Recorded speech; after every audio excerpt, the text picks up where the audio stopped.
Jadi mau syukur ya ada makanan dimakan. Itu. Kalau ngantuk ya tidur. Ayatnya wa min ayatihi manamukum billaili wan nahar. Maksud ayat Allah itu tidur. Nah keangkuhan-keangkuhan ini yang menjadikan kita itu jadi repot hidup. Wong untuk syukur kok nunggu tadi. Mertua baik, tetangga baik, istri baik. Apa saja di sekelilingnya harus baik. Nah keinginan berlebihan ini menjadikan kita lupa ada hal-hal yang paling kita butuhkan, yaitu oksigen. Kita boleh nempat di buminya Allah. Alladzi ja'ala lakumul ardo firasya. Bumi kamu tempati enak. Coba kalau gempa. Apa artinya istri 4 cantik semua kalau pas digoyang apa? Gempa. Apa artinya kamu jabat? Entah apa saja jabatannya. Kalau bumi likuifaksi, habis kamu. Kiai meskipun dai kondang umatnya jutaan, kalau likuifaksi di panggung hancur. Tapi nikmat-nikmat yang disebut Allah seperti ini kita kaji keseharian. Alladzi ja'ala lakumul ardo mahda. Allah itu yang menjadikan bumi dalulan yang mudah diinjak. Famshu fi mana biya silahkan pakai jalan-jalan. Jadi saya termasuk benar-benar kiai Jawa. Kalau kerennya kiai Nusantara atau kiai Indonesia lah. Diajari bapak saya Kiai Haji Nur Salim, diajari Mbah Maimun. Itu Islam itu keseharian. Karena ketika Anda memilih hal-hal yang serius, itu tujuan utamanya nyari ridhonya Allah. Dan ridhonya Allah bisa kamu dapatkan sesuatu yang pasti benar. Misalnya dalam sebuah hadis Sahih Muslim disebutkan innallaha la yardha 'anil 'abdi idza akala al-aqla fayahmadahu 'alaiha aw yashraba syarba fayahmadahu 'alaiha. Itu redaksinya inna itu sesungguhnya. La yardha juga pakai lam taukid, juga maknanya sesungguhnya. Sungguh-sungguh Allah sangat ridho ketika seorang hamba itu makan ketika sesuap nasi dia muji Allah, ketika minum seteguk nasi dia muji Allah. Itu kalau orang diridhoni Allah itu wali betul. Itu untuk jadi wali itu gampang. Kamu makan ridho, kamu nginjak buminya Allah ridho seneng, kamu hidup keseharian aman seneng. Nah ini supaya sampean kita semua ngaji betapa panduan Rasulullah untuk menggapai ridho Allah itu banyak yang keseharian sekali. Saking kesehariannya banyak dalam hadis dan itu sahih. Nabi menyebut hal-hal yang keseharian. Hatta ma tas'alu fi imra'atika. Kamu punya uang kemudian istri kamu bisa makan itu ibadah. Bahkan sebagian ibadah itu dicontohkan Nabi yang akhirnya diprotes sahabat. Yaitu wa fi buti ahadikum sedekah. Kamu menggauli istri kamu itu ya sedekah. Sampai sahabat bilang yang benar ya Rasulullah. Ayati ahaduna syahwatahu wa huwa lahu ajrun. Masa urusan biologis, urusan syahwat kemudian dia dapat pahala. Nabi menjawab, alai salawadu aha fi haramin aka ana alaihi wisrun. Bagaimana kalau dia meletakkan ke yang tidak benar itu kan dosa. Nah, hal-hal seperti ini yang saya ingin teman-teman semua lah, semua. Saya juga agak ingin ngaji demi Anda juga agak ingin. Itu dosa sekali ngaji kok pesanan kelompok tertentu itu enggak boleh. Islam itu untuk semua. Jadi ya cuma karena di depan saya jenengan ya seakan-akan jenengan korbannya. Itu ada ilmunya dalam usul fikih itu. Jadi orang itu harus ngaji usul fikih. Nama yang disebut, mungkin Mas Sufyan masih ingat zaman ngaji usul fikih. Nama yang disebut itu tidak jaminan sebagai prioritas perintah. Jadi misalnya gini, kebetulan yang di depan Nabi itu Abu Dzar. Nabi ya bilang, ya Abu Dzarin ini uhibbuka misalnya, atau ya Mu'ad ini uhibbuka, atau ya Abu Hurairah ini uhibbuka misalnya.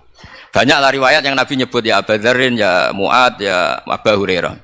Kemudian misalnya Nabi meneruskan khitab, ini uhibbuka, saya mencintai kamu, fakul dubur sholatin, atau sebagian riwayat disebut fala tada'an dubura kulli sholatin, Allahumma inni ala dzikrika wa syukrika wa husni ibadatik. Saya mencintai kamu, siapa saja. Mu'ad bisa, Abu Dzar bisa siapa? Saya mencintai kamu, mohon kalau habis sholat kamu jangan lupa wiridan Allahumma a'inni ala dzikrika wa syukrika wa husni ibadatik. Ya Allah, tolong kami permudah supaya mudah ingat engkau. Anda tidak bisa mentang-mentang, wong nama saya Parmin, nama saya Purnomo, itu yang diperintahkan Mu'ad misalnya. Jadi yang disebut satu, tapi khitab itu untuk siapa saja. Saya teruskan ya. Jadi saya mohon semua kita melakukan kebaikan itu kalau dalam kaidah fikih disebut al-yakin la yuzalu bisyak. Banyak kebaikan yang kebenarannya itu 100%. Tidak punya efek samping ke pihak lain, ke kelompok lain, ke komunitas lain. Yaitu tadi misalnya Anda makan dan itu murah sekali, hanya butuh satu piring. Setiap kunyahan kamu muji Allah, setiap minum kamu muji Allah. Itu redaksinya Rasulullah SAW disebut Allah sangat ridho ketika seorang hamba makan, kemudian dia memuji Allah. Atau minum, kemudian dia muji Allah. Logikanya gampang, negara seperti ini yang kamu harapkan bentuknya kayak apa, mertua, ipar, komunitas, tetangga. Itu nyata terjadi itu kan belum pasti. Sementara yang mesti terjadi adalah kamu butuh makan, kalau tidak mati.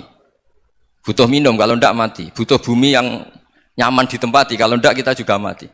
Sebab itu Allah kalau menyebut nikmatnya itu hal-hal yang keseharian. Alladzi at'amahum min ju'. Allah itu siapa? Allah itu yang menciptakan kamu bisa makan. Tidak berlebihan. Allah itu yang menciptakan kondisi sosial itu ideal. Zaman Nabi itu ya ada orang munafik. Orang-orang pilihan Allah itu juga diuji orang sekelilingnya yang macam-macam. Semua diuji sesuai konteks zaman dan waktu. Nah, tapi ada ibadah-ibadah yang selalu disarankan Nabi. Sampai Nabi itu pernah ditanya, Ayul Islami khairun ya Rasulullah, Islam terbaik itu gimana? Jawaban Nabi itu unik. It'amut to'am. Islam terbaik itu ya makan-makan, jangan santai-santai. Ketika Allah menyebut beberapa kebaikan, falak tahamal aqobah, wa ma adrokan apa? Mal aqobah. Terusannya apa? Fakkuh raqobah. Terusannya apa? Au it'amun fi yaumin di masubaya. Itu acara makan-makan itu juga Islam. Kenapa? Ya bayangkan kalau tidak ada makanan, kita mati kan? Kondisi sosial tidak ideal itu Anda masih gak apa-apa. Tapi kalau Anda tidak makan, Anda tidak minum, kamu punya istri cerewet masih bisa hidup, punya mertua cerewet masih bisa hidup. Tapi kalau tidak makan bisa mati. Berarti penting mana istri sama makan? Penting mana? Makan. Semoga istri Anda dengar. Nanti kamu disuruh makan tapi pulang deh. Itu kalau dibahasakan makan masih memahami. Penting mana nasi satu piring dengan istri? Nggak ada nasi mati, nggak ada istri belum mati. Penting mana? Gak berani jawab kan? Nah, ternyata Anda ada garang kan di depan istri. Jadi saya mohonlah, mungkin Mas Sufyan Sauri tadi yang bisa bantulah. Teman-teman tuh ngaji yang keseharian saja. Karena kita nyari ridha Allah itu berdasar firman Allah. Dan firman Allah itu menyebut keseharian tuh riang, gampang. Yaitu tadi misalnya wa min ayatihi manamukum billaili benar, termasuk ayat-ayat Allah itu kamu tidur. Maka dulu itu ada guyonan, ada tokoh Mu'tazilah, kelompok dalam Islam yang berpikir manusia itu bisa menentukan ikhtiarnya sendiri. Karena saya bisa duduk, ingin berdiri, berdiri. Karena kelompok ini nggak terima kalau semua kehendak Allah, nanti bagaimana kalau semua kehendak Allah kok ada hisab ya, ada sanksi. Lucunya itu dia akhirnya ini cerita ya, mencintai seorang perempuan cantik sekali. Dan itu dia menjadi ahli sunnah itu oleh hal-hal yang sepele. Karena istrinya cantik, ya namanya suami istri hubungan intim. Terus ditanya, Mas, masih ingin lagi? Masih. Silahkan diulang lagi. Wah ya tidak bisa. Katanya manusia bisa menentukan yang diinginkan. Itu tobat itu. Itu nggak bisa ditobatkan Mas Sufyan Ats-Tsauri. Orang cantik yang mudah nobatkan orang itu orang cantik. Segampang itu. Akhirnya kita tahu, makanya kalau dalam kitab Hikam itu disebut al-akil mayakul madza yaf'alu wa hubi wal ghafil mayakul madza af'al. Orang yang punya akal karena sadar ini wilayah Allah, semua milik Tuhan. Itu dia tiap hari berpikir, besok Allah akan melakukan apa terhadap dunia ini. Kamu merencanakan sesuatu mau plesir ternyata gempa. Mau wisata ke Rusia ternyata perang. Kamu tidak pernah tahu apa yang akan terjadi besok. Wa ma tadri nafsum madza taksibu ghadan.